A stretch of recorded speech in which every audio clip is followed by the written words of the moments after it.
ask who the first person was to think of the form of the universe as we now see it, filled with billions and billions, I should have worn my Carl Sagan shirt, of galaxies. The answer is Immanuel Kant, a man who never left East Prussia and who had never even seen a mountain. I was going to close the book there, but my hand wasn't positioned right, so there we go.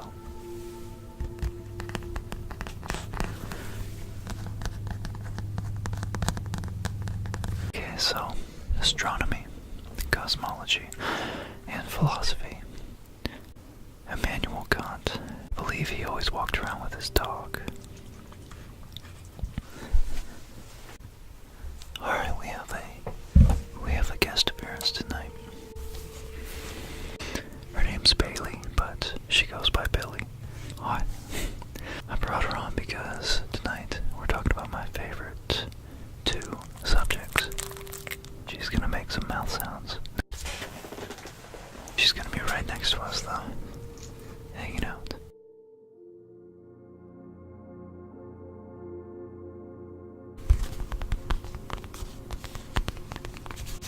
So I was on Isaac Arthur's channel earlier today, and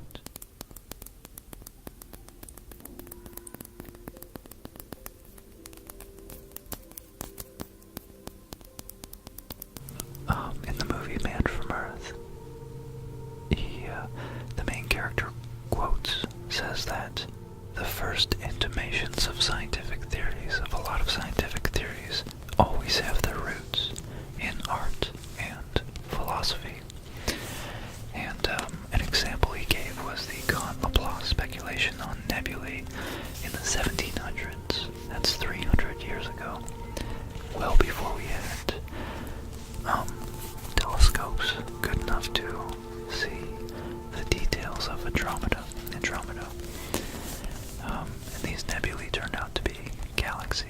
I thought that was so brilliant, and it was really awe-inspiring that art and philosophy had a very practical relationship to science. And when you think about it, science needs something to guide. You know, you have literally infinite amount of facts. You can look at, you can analyze the sky, the trees, you can analyze the structure of a blade of grass to the structure of a mountain, clouds, river meanders, you know, you have all these different areas of science.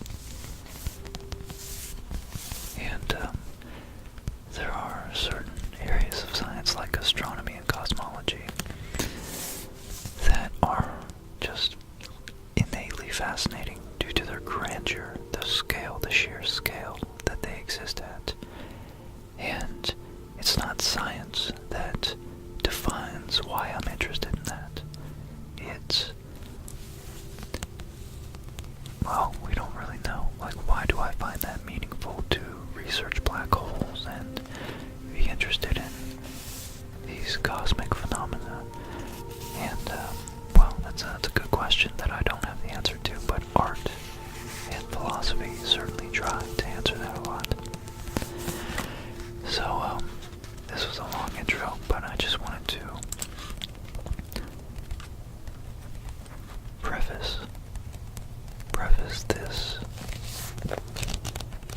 exploration into Kant and early philosophical speculation and its, you know, connection with later scientific empirical evidence and theories. And you know, we didn't just look at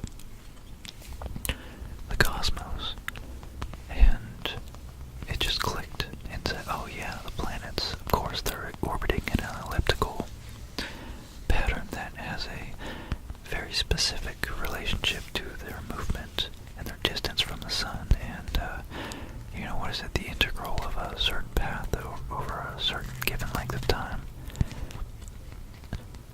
are always, the area of that path is equal to each other over equal amounts of time, something like that. If you split any ellipse into a pie slices, with the point of the pies being at one of the foci of the ellipse, it creates equal areas of slices, given the same units of time that have elapsed to get its position. That probably didn't make sense, sorry guys, but I think the relationship between math and physics and our ability to have used those tools, to use the tools of math, these abstract concepts, to understand our world, that have its intimations in art and philosophy, to me is so profound, and it speaks volumes about our abilities to reason and to be passionate about something that leads to inquiries, scientific inquiries. And Kant was a German philosopher, so if you guys didn't know, what did I want to tell you?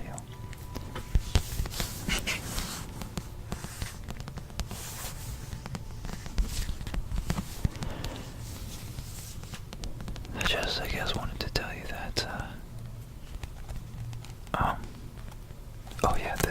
I wanted to tell you the website. This, is off a website called futurism.com, and for those of you who have made it this far, I'm going to whisper this whole episode because, those who have been most vocal about my vocals prefer the whisper, so you let me know in the comments if you prefer me to try to do an exchange, a little oscillation back and forth between actual talking and perhaps whispering. So I'll stick to whispering for now. But yeah, this website is futurism.com /Kant, K-A-N-T. So Kant, he was a German philosopher who was a central figure in modern philosophy. And Kant argued that the human mind creates the structure of human experience. So, sorry there's a lawnmower there, but yeah. Kant, I don't want to go into Kant's, all his philosophy. He was very prolific at philosophizing. He wrote the Critique of Pure Reason, Critique of Practical Reason, lots of other books. He's a powerhouse. He's pretty much what Newton was for physics. He was to philosophy in a lot of ways, but I'm sure that can be disputed. One of his quotes was, all our knowledge begins with the senses.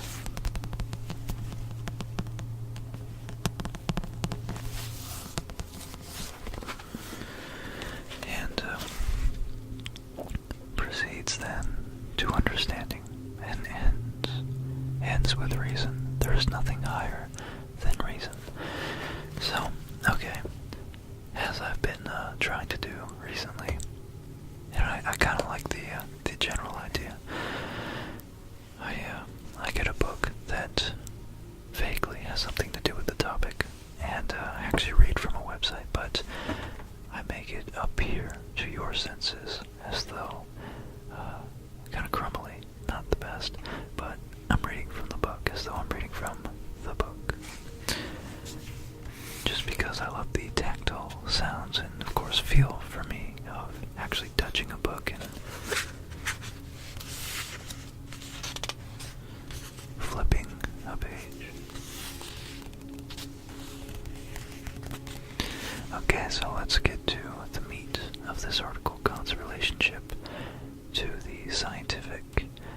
understanding of galaxies.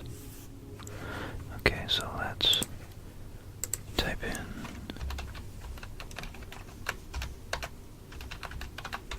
Kant and futurism.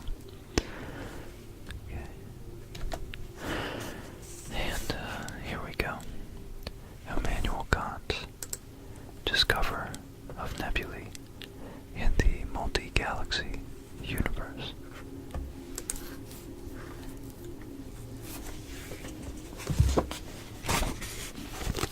And I wanted to disclaimer the book because I guess I acted it out better than I thought I did. And a couple of you thought, a couple of you guys got duped and thought I was actually reading from a book.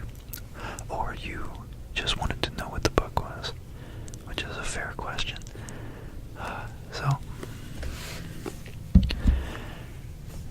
let's see. Alright. Here we go. Okay.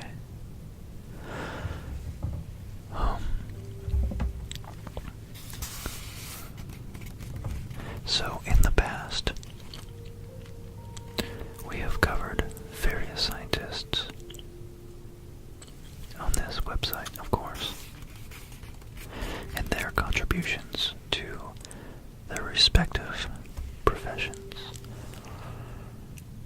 But they haven't ever touched base on professors of philosophy. Not until now, that is. So Immanuel Kant was born April 22nd, not 1992 like the Sublime song, but 1724. And he died almost 80 years later in 1804 in the town of Königsberg. At the time, this area belonged to, I believe it's Germany now, but you guys can correct me if I'm wrong, but at the time, this was part of East Prussia, so this was before Germany, which is interesting. A little historical fact that I never realized for a long time was that Germany as a nation didn't exist. It was just a bunch of, almost like Greece had city-states, and Greece back in ancient times was never a nation as well. But there was Prussia and all these different areas that eventually combined and were unified in the 1800s, I believe, to become Germany. But he was born in East Prussia in Königsberg. I think he lived there his whole life. So,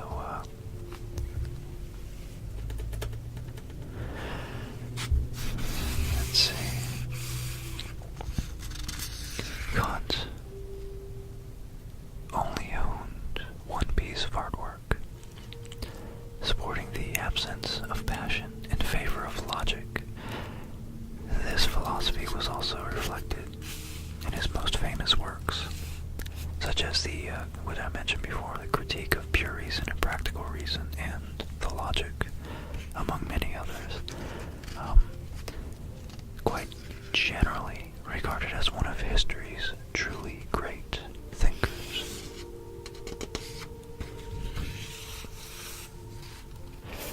He was known for the historical combination of his transcendental method, which brought together the two major components competing at the time in the Enlightenment era of philosophy.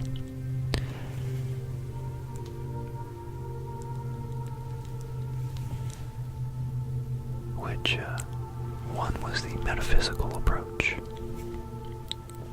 and the second was the empirical approach. The metaphysical approach is the branch of philosophy. Metaphysical approach is the branch of philosophy that attempts to answer two basic questions in the broadest possible terms. What is there?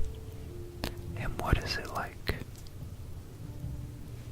while the empirical approach is the branch of philosophy which states that knowledge comes purely from sensory experience. What you see, for example. And this metaphysical and empirical approach very much inform modern philosophy and worldviews, scientific worldviews. And so he was, I think it's interesting to think about great thinkers, truly great thinkers, are those people who are able to tap into the zeitgeist or the current mood, the culture, the worldview of the times, and of other great thinkers of their contemporary, peers, their era, and form a synthesis of, by looking, I'm a big fan of synthetic history, which is trying to understand history from the perspective, from as many perspectives as possible. Just like you have a noble, a bourgeois history, and you have a peasant history, and much of history, and those worldviews weren't always compatible. They weren't always the same, and I think it's fascinating to be able to have your ear down to the track and listen to what's possibly coming and predict, or at least have a good inclination of what the future might lead to, by paying very, very, very much attention to the current worldview. And Kant was a genius at that. He anticipated, as we're about to find out, many worldviews or many perspectives that led to science, modern scientific perspective, specifically in astronomy. So, through his Copernican revolution, and Kant self-described himself as leading to a Copernican revolution in the same way Copernicus was a crucial figure in transitioning our worldview, our accepted worldview, from a geocentric, Earth at the center, to a heliocentric, the sun at the center of our solar system. Kant thought he did something similar for philosophy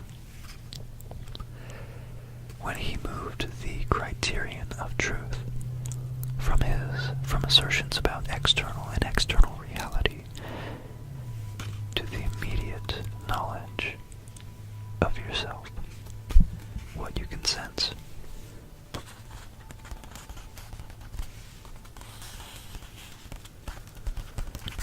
What you can sense, what you can hear, what you can feel.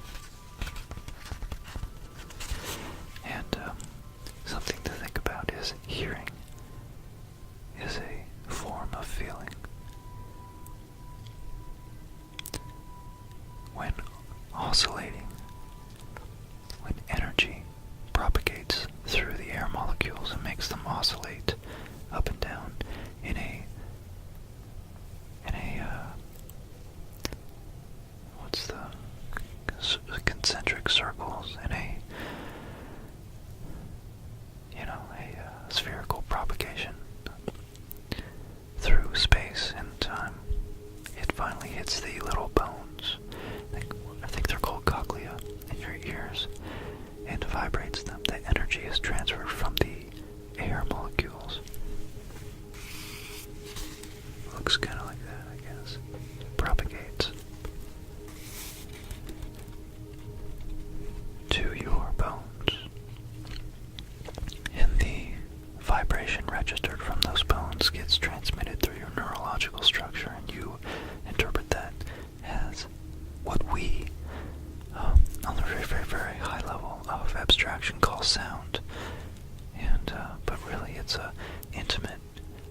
energy kind of sucked out of them as soon as you dip your finger in cold water, and you feel that neurologically very quickly.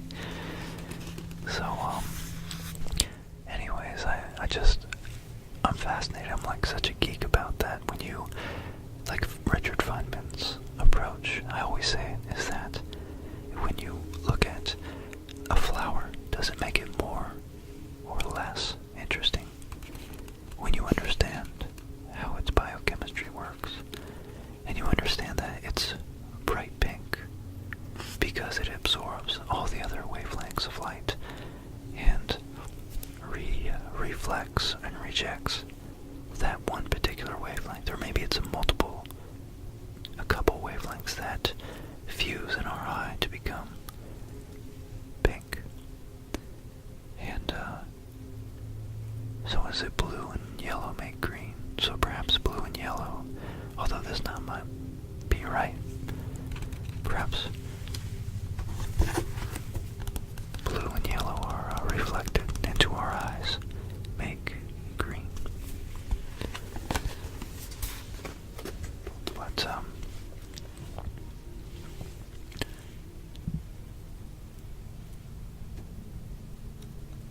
so Kant led. He was a significant key player in the theory of creating a paradigm shift in how we view the world and our place in it. So Kant contradicted and transitioned the prevailing worldview from assertions about metaphysical, external, also reality, to the intimacy, the immediacy of your personal senses. His contribution practically put an end to philosophical speculation as it had been practiced for centuries. So it established a firm basis for factual knowledge, in particular the scientific method. So he was actually an integral figure for developing a rigorous definition of the scientific method. But it also opened the way to agnosticism on ultimate issues. For better or for worse, his legacy has never been entirely transcended. So why are we talking about Kant? Why is this philosopher being recognized on this website? Because the two theories that some of you may or may not know about, now known as Kant's theory.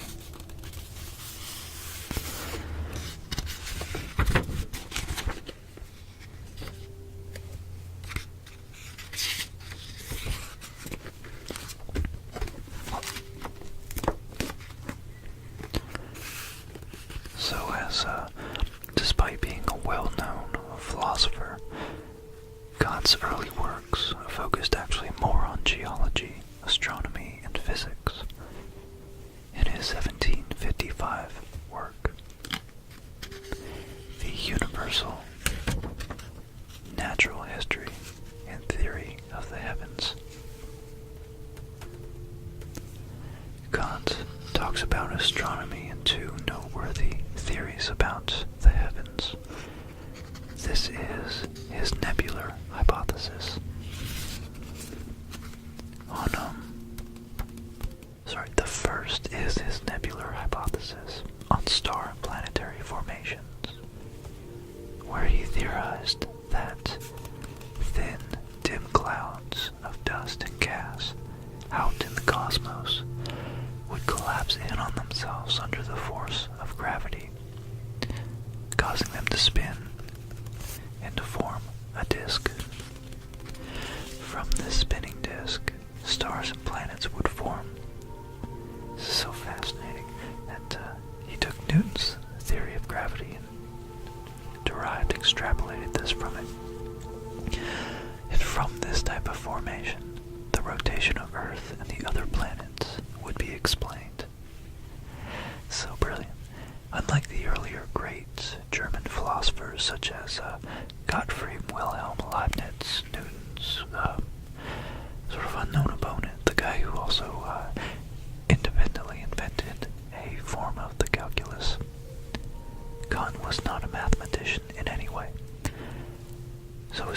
nebular hypothesis was not given a mathematical equation. And,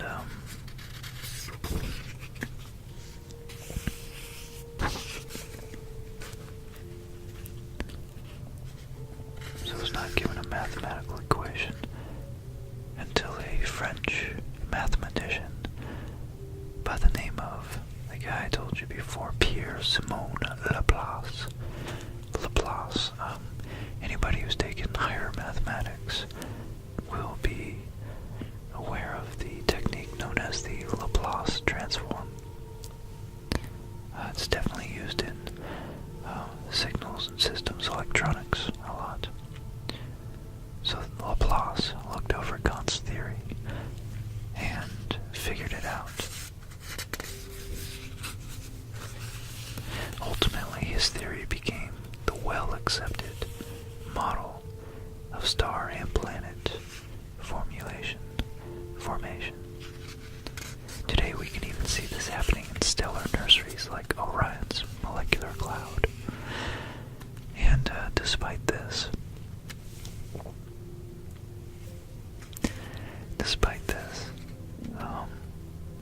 some astronomy textbooks give the credit of the nebular hypothesis to Laplace only, and not the Kant-Laplace theory. So the second theory that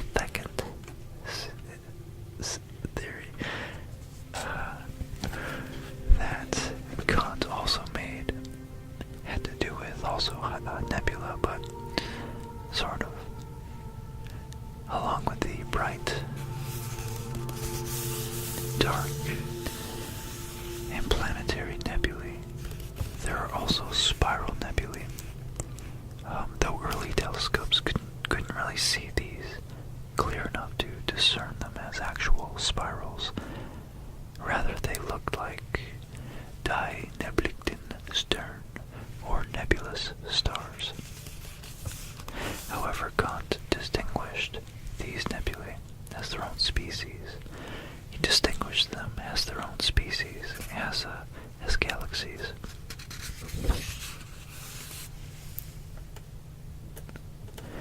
In 1750,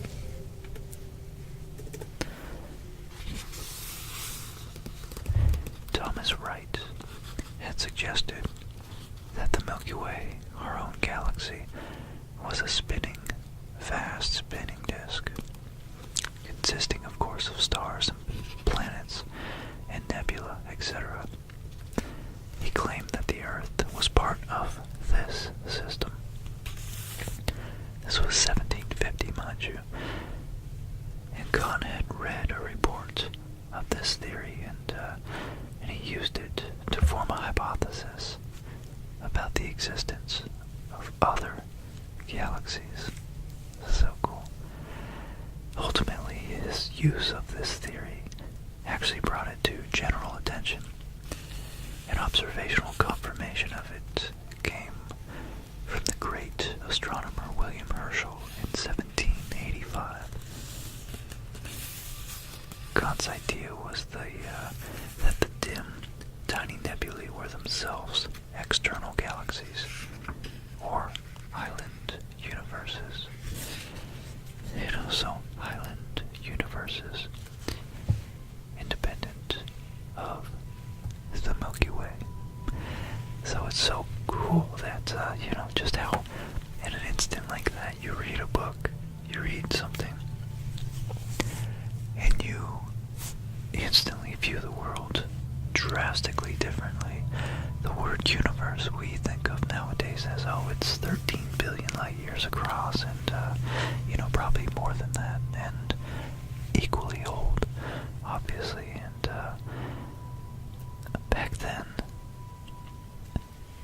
what they termed the universe was so much smaller.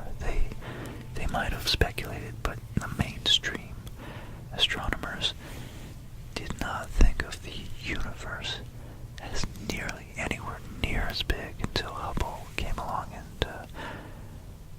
started speculating about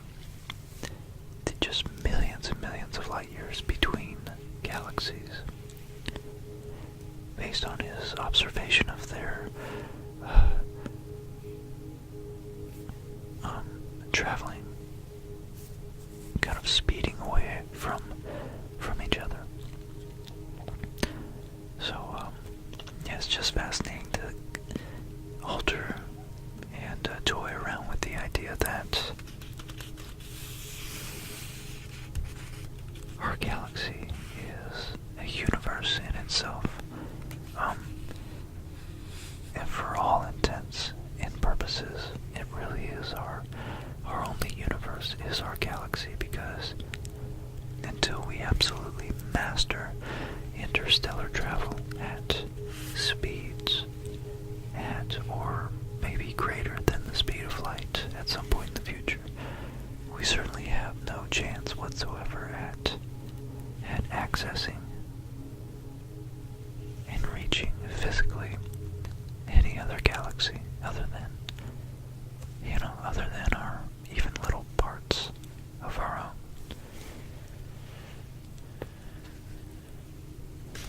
So, Kant, wait, hold on, let me see, is this William Herschel or Kant?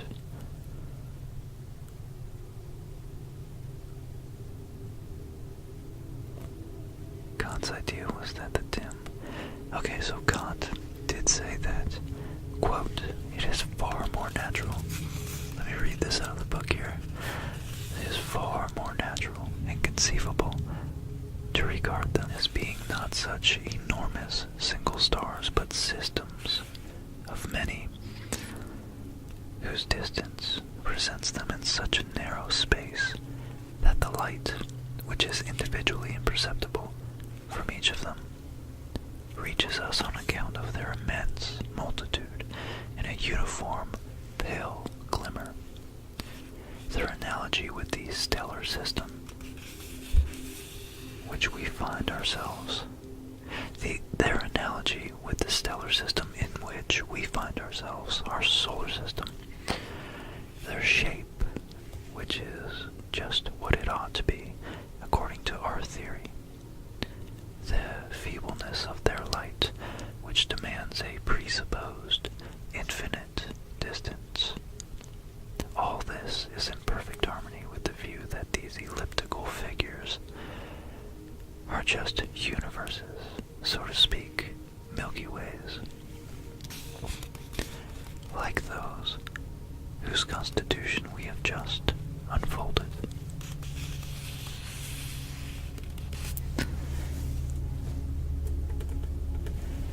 Again, Kant didn't have a scientific background, thus most of his theories were built on guesswork and speculation. But, guess or not, it sparked a huge debate. This debate started in the late 1700s. And Laplace viewed the spiral nebula as the nebular hypothesis in action. And many astronomers were subscribed to Laplacian beliefs. Laplacians believed that the spiral nebula were stellar nurseries, while others held Kant's view of a multi-galaxy universe. So it was the question of whether the nebulae were inside or outside our galaxy, vastly far away. And, of course, this wasn't put to rest until the great Edwin Hubble came onto the scene in 1920, so 150, 60, 70 years later. It took to actually confirm, using the brand new Mount Wilson 100-inch telescope in the San Gabriel mountain range. So the Cepheid variables that he was able to identify, he deduced scientifically, empirically, that they were a staggering, I gotta say that right, an absolutely staggering 2.38 million light years away. So not only is it our closest celestial neighbor,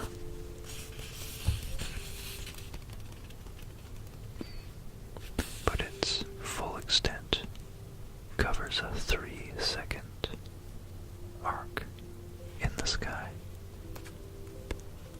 making it about 6 times the size of the moon and the sun. Wow, okay, so I suppose when you're looking at it from a non-visible other wavelengths other than visible light, its arc actually stretches. So if you look at the moon, it's 6 times wider than that of the moon. Damn, wow, that's amazing. Jesus. Sorry, that's so just awe-inspiring. It's amazing, so amazing. Okay, so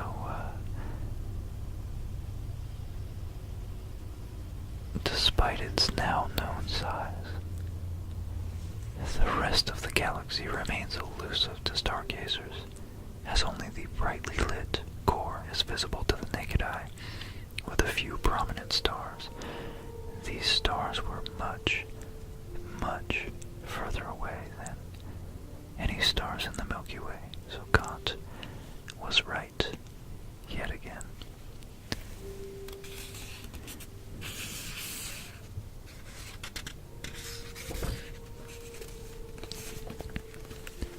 With all things considered, how much credit can we actually give them?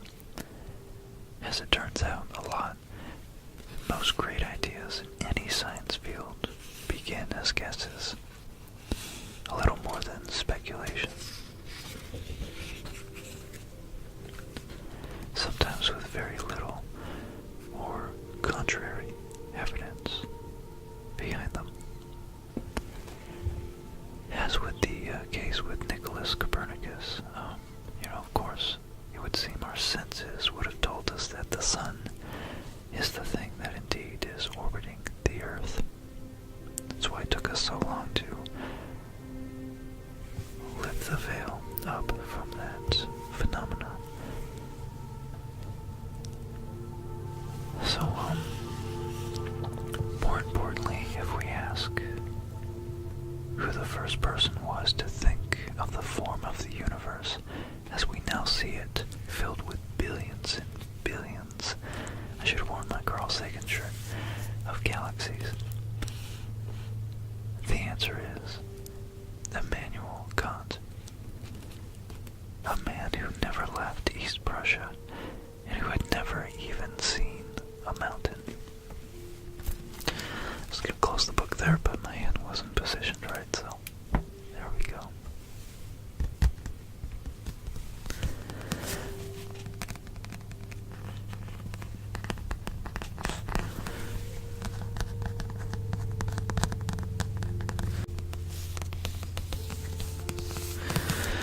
So, I really hope, as always, you guys enjoyed this one, and, yeah, obviously my interests are very, very far and wide, so I know a little about a lot. I always get that mixed up. I don't know a lot. I know a little about a lot. And, I'm so pumped that so many of you guys are on board with this channel's theme. It's so cool, and I like exploring as much interesting things as I can, so it's hard to, obviously the more diverse my material gets, the more it's going to be hard to please everybody, but I know it's been a while, and most of you probably found this channel through my Kardashev scales, or mostly one of my other space videos, so I have to remember to keep, and I love doing them, but I just have so many other interests in myth and philosophy and history,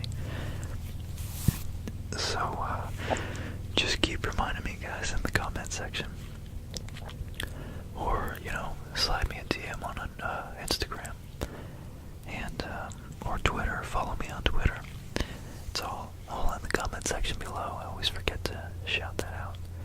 I always forget to advertise that, but, yeah, I'm just super happy, super grateful, super ecstatic, really, that the channel's doing so well. And it's very stereotypical, but it really wouldn't be possible. I wouldn't be motivated to keep spending time in between people mowing their lawns outside, to explore these topics in a hopefully relaxing manner. If you guys didn't show your support in whatever way you choose, though, it just means a lot. It really does. It means a lot. So I don't know what else to say other than thank you guys. Thank you all. And the last thing I gotta say is, I don't know when I'm gonna put this video up. It might be tonight, but I just recently got on the Tingles app. So if you guys like Tingles and the app and the real thing, I'm now featured on there. So I think it's a really cool idea for those of you who didn't know. I posted a trick that you can go to the Google Chrome browser and reach YouTube from there. And if you watch the video from there and then X out, you can generally swipe down from your phone and you'll be able to play YouTube videos in the background. Because of course YouTube is being stingy and makes you sign up for their Red service. Like, that's a brilliant idea, in order to play things in the background. So there is that way, but now that we have the Tingles app, if you're looking to listen to ASMR content in the background, you can go on there and play that strictly as audio and listen to it with your phone off. So I thought that was a really cool improvement, and of course the actual search features, it is pretty feature rich, so go check it out. I put a link in my video, so I think if you hit the link from, my link, it will give me, whatever, I don't know what the rate is, but it will support me financially, I guess, if you hit it through my link. So if you're gonna check it out anyway, if you want to support me, go ahead. If not, no worries. But yeah, I'm kind of excited. I'm slowly branching out, so we're growing and we're growing together, and thank you everybody who comes and hangs out in the live chats, and of course everybody else who interacts with the channel in any way, shape, or form. So as always, sleep well.